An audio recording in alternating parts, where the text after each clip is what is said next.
What's a dark secret questionable practice in your profession which we regular folks would know nothing about?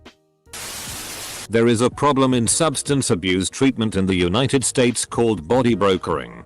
Substance abuse treatment can be very expensive and insurance companies pay a lot of money for a patient to be there. Treatment centers will hire body brokers to find addicts with the best, highest paying insurance and entice them to check into the specific center. The treatment center then gives the broker a commission from the insurance money. This can go as far as body brokers literally putting more drugs into the hands of some addicts before they come in. BC the higher level of drugs in your system upon admit, the more and longer the insurance company will pay to the treatment center. Brokers will also hire other addicts in a pyramid scheme type way to check into the treatment center. Make friends with the other patients. Upon discharge encourage relapse so they come back to treatment. I work at a county jail in the Midwest. The most disturbing thing about jail is the terrible loop some inmates get stuck in. Many inmates with mental issues get caught in this loop where they can't have any clothes or items because they will try to kill themselves and they are locked in their cell for 23 hours a day. This makes them more angry, so when they are finally let out they lash out at staff and then are locked down again. It's a vicious cycle for a lot of inmates and makes a lot of mental illness a whole lot worse. Staff can't do anything though, because if they allow the inmate with mental illness to socialize then they risk a lawsuit from those around them because of the individual's history of violent outbursts. Majority of hospitals won't take them because they won't risk their staff. So they are just stuck in a room and their only hope is consistent medication stabilizing them. Pretty much all the high-end handmade in Australia jewelry in Australia is made at a secret factory in Bali. All the clients have to show an established business and sign confidentiality agreements. Edit. Unfortunately, BuzzFeed has taken my comment and used it in an article without my permission. Because information I divulged in this post could get me fired, I unfortunately will be removing my comments to preserve my job. Very sorry. I recognize that I chose to share this info, so this is only my fault. Basically, I spoke on how bookstores will strip covers from books and throw them away. Have you ever started filling out a form for a quote on something, insurance website, or literally anything, and then changed your mind and said nah, I don't want to give them my personal information, and then abandoned the form before pressing submit? If you think that stopped them from getting your personal information, it didn't. Most companies looking to capture leads will capture your info in real time as you enter it into a form. The submit button is just there to move you to the next step, not to actually send your information to the company. Customs broker here. Every day hundreds of thousands of containers and air shipments arrive into United States territory. The volume of customs entries entered every day is staggering. When we get licensed to be a customs broker, we are trained and tested not just on knowledge, but ethics.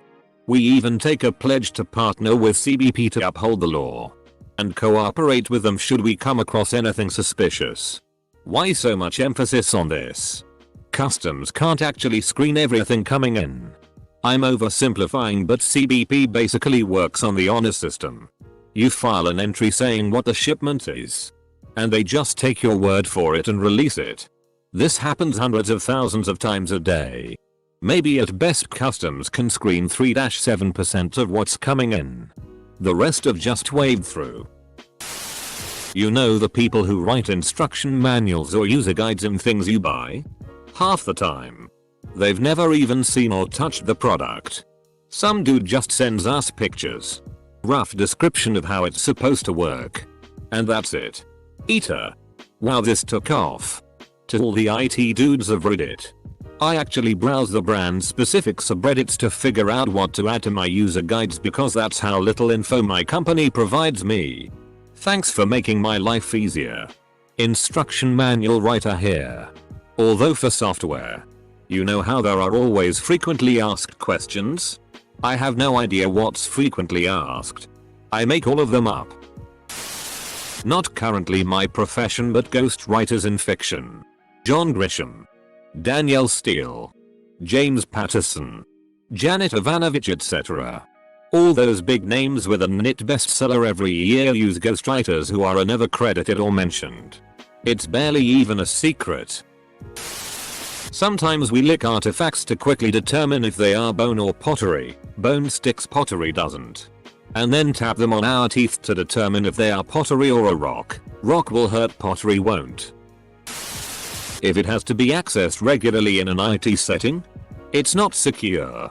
Not unless you're in an industry that actually polices it. Yes. People are dumb enough to pick up USB thumb drives they find on the ground. The nicer and newer it is, the more likely it'll get plugged in. Also, if you're looking to verify the security of your vendors, don't announce your visit.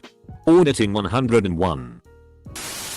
At a very large pizza chain restaurant that remains widely popular, we had these perforated pans for thin crust and stuffed crust pizzas. They'd get washed in the dishwasher by the hundreds per day and at least half would still have burnt cheese and shitty on them. Well, they were just stacked to dry.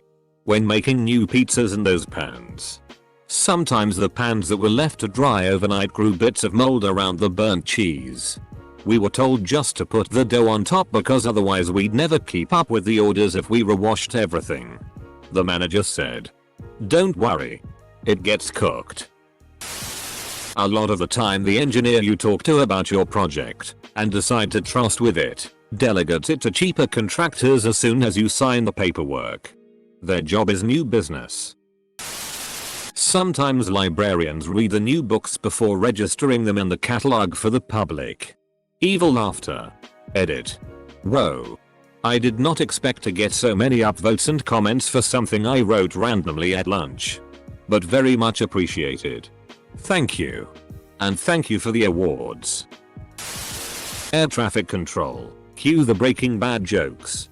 A diagnosis of virtually any mental illness and a diagnosis of many physical conditions is disqualifying and will end your career. For that reason, people avoid doctors like the plague. Young kids talk to their teachers, coaches, counselors, principals about their parents a lot. And kids pick up on all the dirty little secrets. Lots of performing musicians don't ever really get over stage fright. Many of them take beta blockers to help with nerves. Although it's less about the mental side of it and more the fact that you physically can't perform if you get so nervous that your hands are shaking. That's what beta blockers help with. You'll probably still feel anxious mentally, but any physical effects like shaking or sweating will be gone. Not really a dark secret, as there's not usually bad side effects of beta blockers. But I guess some people might see that as cheating in a way. Personally, I find it kind of inspiring knowing that lots of people struggle with the same thing as me. And there's a solution that isn't just suck it up and deal with it. I work in logistics, trucking, rail, ocean, air freight. Everyone lies about everything. All the time. Padding paperwork, studies, to slow an auditor down. Every data point. All the minutiae of the calculations. Unnecessarily dense explanations of statistical methods that go on at length with notes about distribution fitting. They, auditors, aren't usually very technical. So they stop at each spot along the way without realizing they can throw half the thing out. If you're good, you can balloon a 30-page document into 100 in a matter of minutes. Edit. I keep getting angry comments from finance people. Simmer down. This isn't about you. If you think it is, reread the post. Do you audit studies? Is distribution fitting relevant to you? Your industry does not own the term audit. Thanks. IT. Outages occur, sure. Bugs happen too. No complaints equals no ticket equals not touching it. Many hotels often sell rooms multiple times. Used to work an airport hotel. Knowing that chances are some guests won't arrive due to missed or delayed flights, so we sell more rooms that we have. You have guests checking out from 2/3 am due to early flights, so even though the room is technically still theirs, you quickly and sometimes poorly clean the room and tell the arriving unexpected guest or new booking there's a random computer issue and to wait 20 minutes and then check them into the departed guest's room praying. Many bills are literally written by lobbyists or special interest organizations. I have seen my boss give bill language to a state legislator and then found the same language in print a few days later several times. The bill may change in committee but usually not drastically against the original intent. You do not want to know how long food sits on the loading dock before it gets into the cooler. How many people who work with children, teachers, childcare workers, etc. Don't follow confidentiality guidelines. Gossiping about families with co-workers. Talking about children's home situations. Creeping family social media. Etc. I work at a theme park and we use codes with number for situation that could happen in the park to not create panic. We also use codes for some category of people. Like a code 25 means there's a fire. Code 20 is for mentally disabled people. When we take x-rays of your pelvis, we can see your penis. And we can see your labial folds. I was more embarrassed seeing the massive turd I was storing on the x-ray when the cute tech handed over my charts. I've worked in fast food. And it is a sad reality that many workers will come to work sick. Because they can't afford to lose wages. One year, the flu was going around town. And I think our restaurant was ground zero. Teachers talk students as much as students do. Don't get me wrong. We love you and want to see you succeed. But you all are some assholes. I'm sure most know this. But 99.9% of advertisements involving real people is acted and scripted. Even when the people being interviewed are indeed non-actors.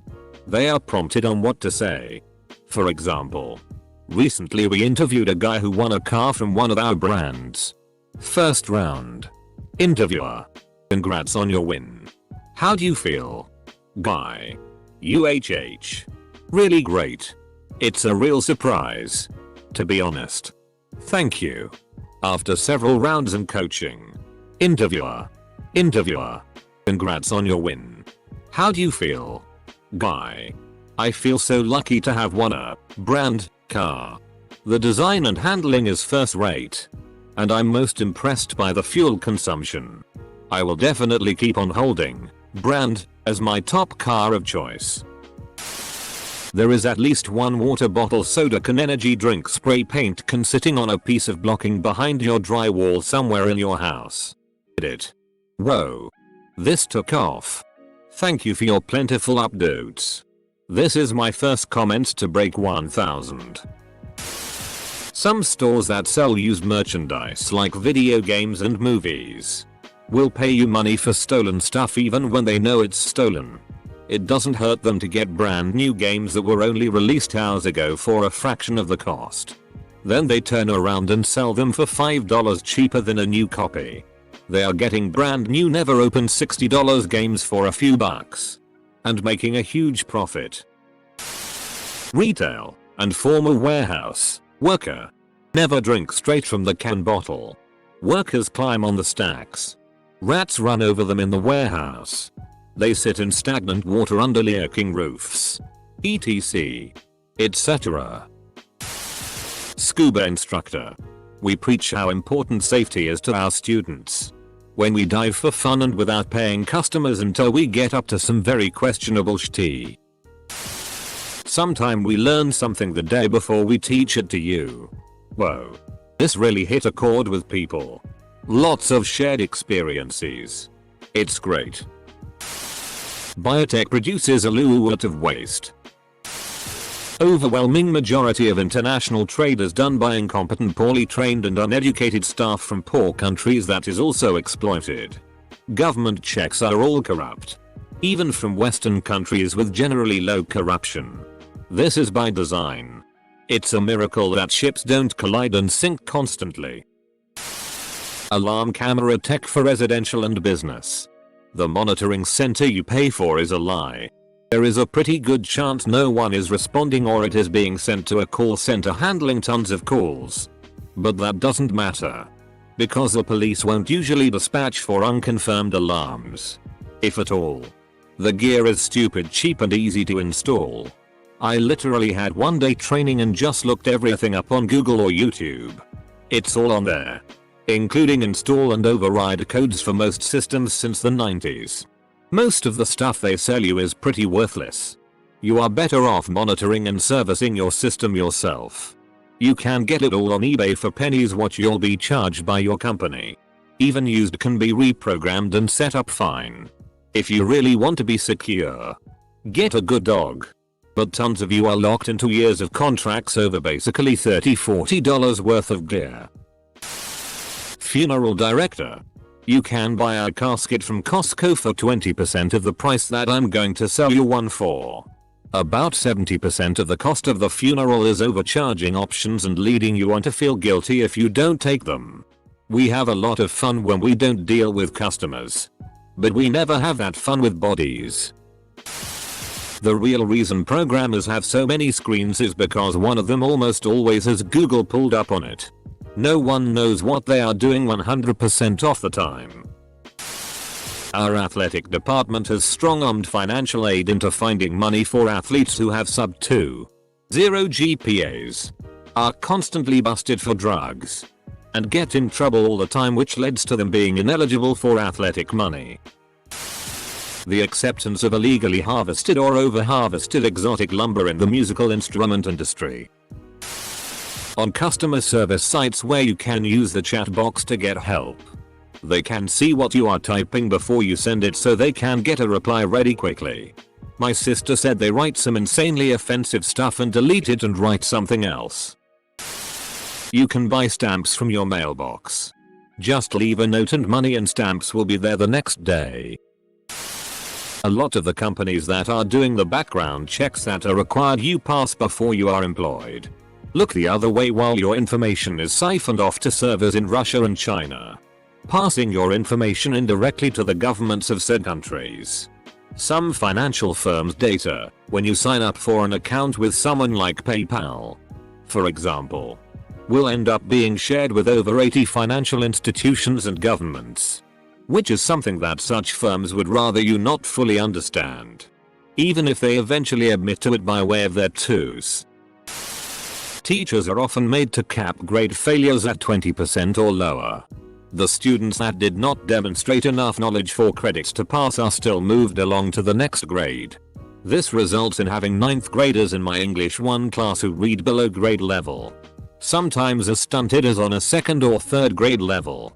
These students are constantly frustrated and can become behavior issues.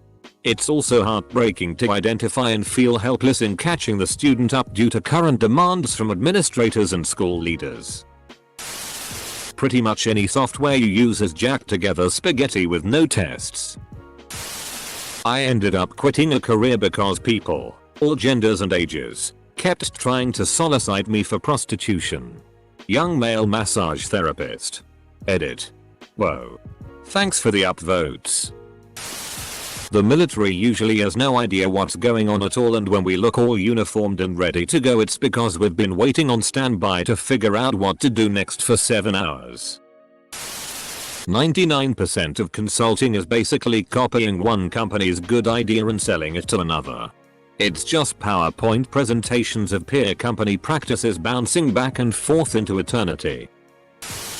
Every stereotype you've ever heard about retail and sales staff doing everything in their power to make a rude customer's life hell is 100% true. Make sure you spend the most money. Done. Send out the worst version of the product. Done. Put you on hold for an hour while they have a chat and a break. Done. University professor. You don't actually read your entire answer. Most of us don't. Edit. It depends on a lot of factors and not everyone does it. Your apartment building is probably held together with duct tape and wishful thinking somewhere. Neither tenants nor landlords ever want to pay to fix things properly. I currently work at a dog boarding place. Unfun fact. It's relatively common, at least in my area, for boarding workers to kick and slap dogs, even little puppies, when they misbehave. We do our best to discourage it, but we had a couple of new hires get fired. One for breaking a dog's jaw. Also, Flea outbreaks are insanely common and hard to get rid of. If you really need to board your dog, please ask for a tour first. A hell of a lot of boarding places are shady as dark. Those donate now and your donation will be double, triple, quadruple matched, or we only need 10 more donors. $5,000 more from your zip code. Emails are all lies, but they work, so we keep sending them. Airline worker here. Let's just say if your bag is in transit from the belt to the aircraft, or vice versa, and it falls out of the bag cart because we have crappy transportation equipment, that bag will most of the time sit on the road for hours, rain or shine, before it is picked up and sent on another flight to the same destination. Also, yes, bags are thrown, and not a damn supervisor cares unless it's slammed with a purpose like a wrestling move or something. As a kitchen hand, I'd often have to refresh the squid and mussels in a fine dining restaurant. That basically meant go through all the old smelly seafood, clean it in salt water and keep on selling it. I don't order seafood in restaurants. I work in a pharmacy. The vast majority of drug recalls the public never hears about. We just send in whatever we have in our stock still and no one notifies the patient. That contractor you hired is paying off the labor and past due vendor accounts from the last job with the down payment you gave him for this job. When I worked fast food, everyone else there was a ghost hunter. They'd put together special weekends to go to haunted places around the city. Services costs are based on how much money you look like you have. I'm a woodworker contractor. I come to your house. You tell me what you want done. My jumping off point is how much the market will bear. If I think you can afford a $4,000 solid oak bookcase, that's what I will quote you. I can make a cheaper version that I make less money on. But why would I do that? It's not that I'm just ripping you off. I'm selling you a better product. But in doing so I make more money. So when getting a quote, it can pay to be very direct about what you want to spend, or you are going to be sold the most expensive version they think you can afford. Be careful if you work anywhere they make you put on a dog and pony show for clients. It means management isn't afraid of obscuring the truth from anyone. When you order a cake from a bakery, most of the time it was baked and frozen. Probably anywhere from a couple days to a month before, and only pulled out the day before or day of to finish off your order. It doesn't ruin the cake, just makes it way easier for us to say yes to more orders because we can have them ready to go and finish them quickly. This may come as a surprise. Your friendly IT person knows, or has access to know, just how much time you spend working versus slacking off. True. But here is the real secret. We just don't care. The amount of good food that is thrown away. It's pretty sickening. This isn't dark or really secret, but really funny, and nobody else would know this. For playing trombone, we sometimes have to pull our buttocks together so we can reach a high note. We got paid extra to clean at night in one particular area, and we aren't allowed to ask questions about the shitty we clean up. I'm working for a pharma company. Most drugs you buy for one brand is the same drug you can buy from a different brand. The packaging is different. The tablet might be different. The marquee TG might be different. But there is only one manufacturer for both of those items. And it's only a matter of your preference to pick which one you want. Which logically you would choose the cheaper one, right? Wrong. Sometimes the more expensive brand gets higher purchase rate. Why? Simply because people trust it more. That's the curse of marketing, friends. It sells you things you don't need and makes you feel like you need it even if you don't. That burger you get at your local fast food restaurant isn't fresh. Yeah, obviously. I literally watched the cashier turn around and take it from under the hot lamp. Well, no shitty Sherlock.